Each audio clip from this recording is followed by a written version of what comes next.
Tinubu crossed the symbolic 100 in office, but Mr. Tinubu, who is in faraway India, remains the president. The panel dismissed all the petitions against him and his vice Kashim Shettima, with the tribunal judgment settled and all ministers fully in place. Let us review some of the promises contained in the Renewed Hope Manifesto. Now, however, President Tinubu did not put a specific timeline to achieve some of the promises.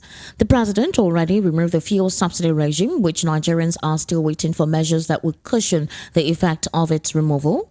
He has equally signed into law the student loan bill, but students are yet to gain the loans, while some schools are increasing fees. Special Caesar to address the problem of out-of-school children. A task force headed by Special Caesar will be created to address this problem, and the portion of his manifesto discloses. Schools, however, are resuming this month, September, and Nigerians are still waiting for the Special Caesar to address the problem of out-of-school children. Also, President Tinubu promised to set up an anti-terror special battalion to deal with terrorists. In the manifesto, the battalion will have special forces units. Highly trained and disciplined anti-terrorist battalions with special forces units will be created. While Nigerians are waiting, different groups continue to kill across the country.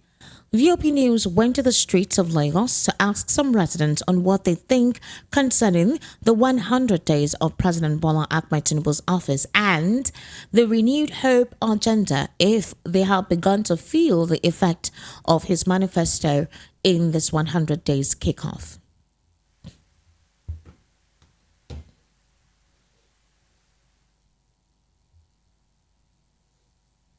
Expecting a whole lot. He brought more pains to Nigerians. So we need steps that will cushion the effects so that we Nigerians can at least be happy that we are Nigerians living in our own country. And one other thing I feel he has to do is to try as much as possible to unite Nigerians, because we are greatly divided. Steps that have been taken by past governments has brought so much division in this country. If you go on social media, you will feel the pains of Nigerians. People are saying a whole lot, which is not helping us as a nation. So the president has to take steps to unite Nigerians. That's my advice to him. Do not have everything that has affected my life is as a result of his policies and everything. Feeding, transportation, the general livelihood. It would have been better, or it would have been worse, but talking about a person in power now, I do not see any hope of betterment. Just with 100 days, it gets worse by the day. And if more policies come, and this is just in 100 days, how are we going to cope with it? The poor gets poorer and the rich gets richer. Nobody's accountable for anything. Your manifestos you said you were going to put in place they are not in place anymore. It's still everywhere is still lawlessness. Even the touts have more power than a regular citizen. Everything has sprung up. Basically, it's just livelihood. So there's nothing new he brought to be better.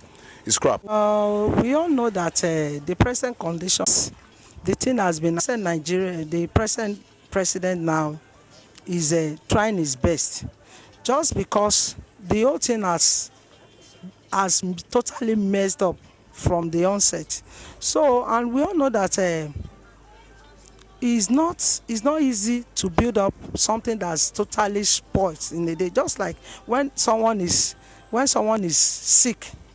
For example, someone that has cancer, it takes the miracle of God. If I will not lie to you, it takes the miracle of God to remove the sickness in just a day. I think you understand what I mean. So the present condition we are facing in Nigeria now does not start in a day. It's not the present president that caused it. A lot has been piling up. But what I will suggest is that we still have chances of bringing this nation to a better, even for the better. And it will start from me, it will start from you, it will start from everybody to make it better, which I know that one day, God's grace go enter. Me, I don't tell people say this baba no go do anything. He no get anything to offer Nigeria. And I just try say me in there, me that they call and say President Tinubu. Now wetin go there with that. Okay, we dey buy fuel, we go dey do korokwe work for here now. We dey buy fuel 187 before. Now fuel na 570 per litre. Before you see money for deliver, before you give agbero money,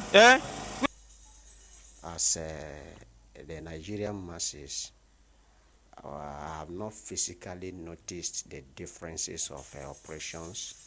Should we talk about the fuel subsidy removal, the hardship it inflicted on the Nigerian people? Have policies on papers. They might still be writing. Nothing has changed. Rather, we have been inflicted with more trouble until it begin to manifest and affect the masses positively. But for now, it is the adverse effect is so terrible. I have not seen anything encouraging in this present government, and the policies to me is still nothing to write home about. Thank you.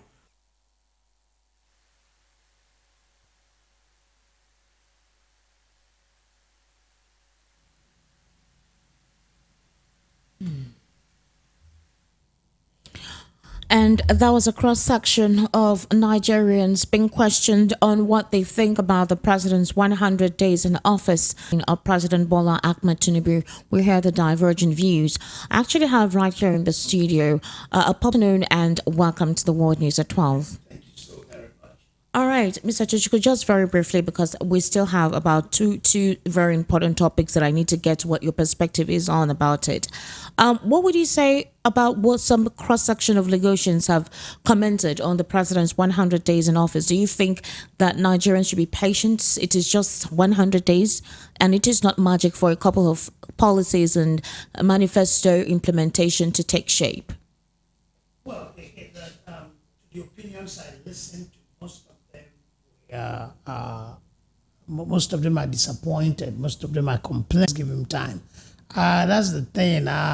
Well, the removal of fuel subsidy, like I've said time and time again, is not fun. It's not working, and the government still talking about landing cost. The landing cost is that's a word that helps fraud. You know, the fuel subsidy was fraudulent, and what is happening now? There's a lot of fraud too. The fuel do not land from anywhere. Cost of transportation, not purchase. We don't buy fuel, you know. Okay. So there's the people are unhappy. Things are hard, and many Nigerians are also unhappy with the verdict of the presidential petition court. Yes. So overall, there's sadness in the country. People are. Ozekhome has said that Nigeria is not practicing true democracy as elections do not reflect the wishes of the electorate. Ozekhome, who spoke at the 22nd session from the Rude and the Rulers, he pointed out that the verdict of the Presidential Election Petition Tribunal has shown that Nigeria does not practice true democracy. Ozekhome stated that the nation's political governance started going downwards since 1960s. Serious issues that threaten the stability of the nation abound. He lamented that Nigeria is a country of Nigeria and they decide what happens in the country. The democracy, however, issues of national concern is still rife in the polity and disrupts the stability of the nation.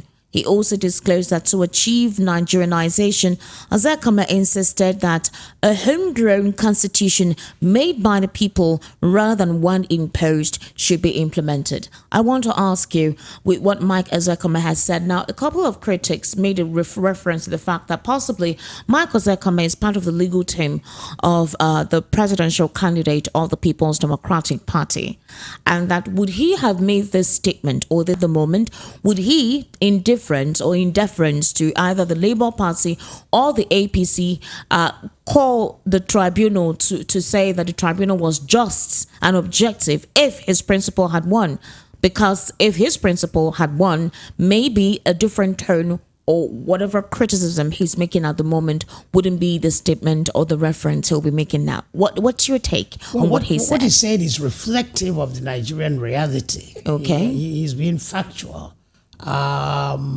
If his party had won, the president, his client had won, the present president did not win the election. That's a given. But the tribunal declared on September 6th that the president won, hands down, and that all the petitions by the opposition is tantamount to being unmeritorious. Yeah, that's the difference with when the lawyers talk about truth and facts. The truth is that the president won. But in their own facts, the truth is that the president lost. But in their own facts, the president won the election. I am not clairvoyant. And I lack prophetic powers. I don't know what Ozekhome would have said if his principal had won. I don't know. But the fact is that what he's saying is factual. What he's saying reflects the Nigerian reality. Things are wrong. Things are fundamentally wrong. We need to fix this country.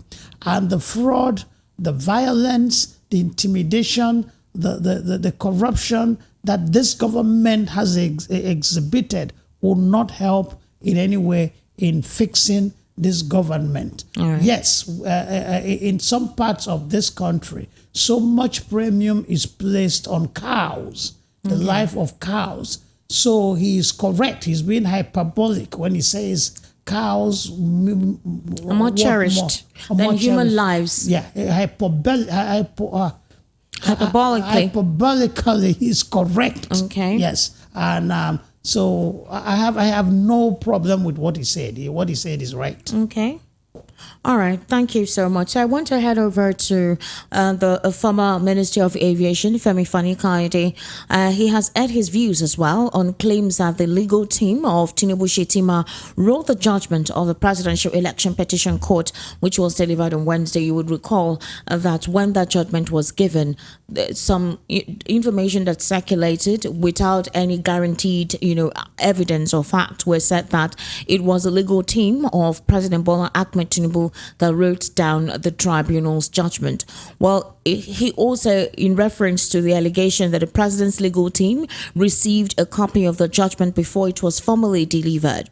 Now, the People's Democratic Party chieftain described the claims as simply absurd. According to him, this is surely the most insidious, savage, blatant and vicious attack on the integrity of the country's judiciary.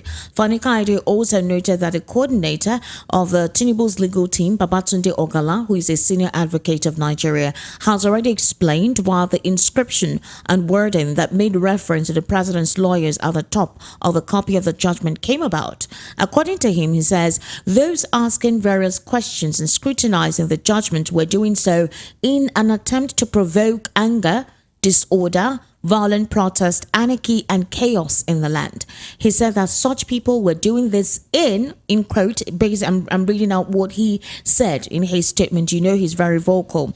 He says, in an attempt to engender an Arab Spring /EndSARS type of operation in our country, annul the election and justify a military takeover and the formation of an interim national government. Simply put, that is their plan and agenda, but they will surely fail. And this was what he wrote on his official X account.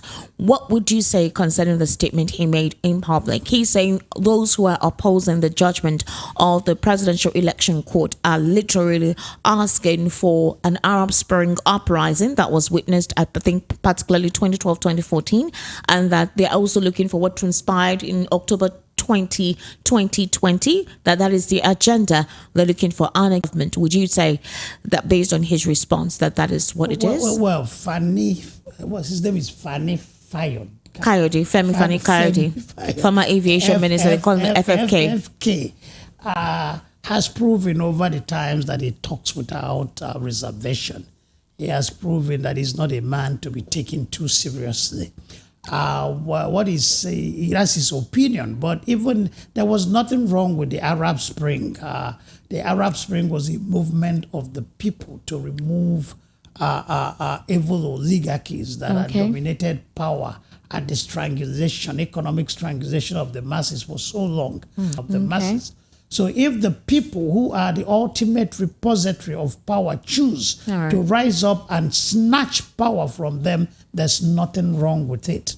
The NSAC's protest was peaceful, orderly, and disciplined until the innocent soldiers shot at point blank. That was when people in mass rage started rioting and looting. Okay, so the verdict is providing an enabling environment for a coup, but encouragingly, the opposition, the PDP and LP, are led by responsible, disciplined men who have resolved to sort the matter out through the court. None of them is resorting to violence. None of them is preaching anarchy. None of them is encouraging a coup. And that's good for the country. Let the political process play out within the confines of the law. All right, so a particular senior staff of the Independent National Electoral Commission in Enugu disclosed to journalists that he is no more bold to disclose that he is working for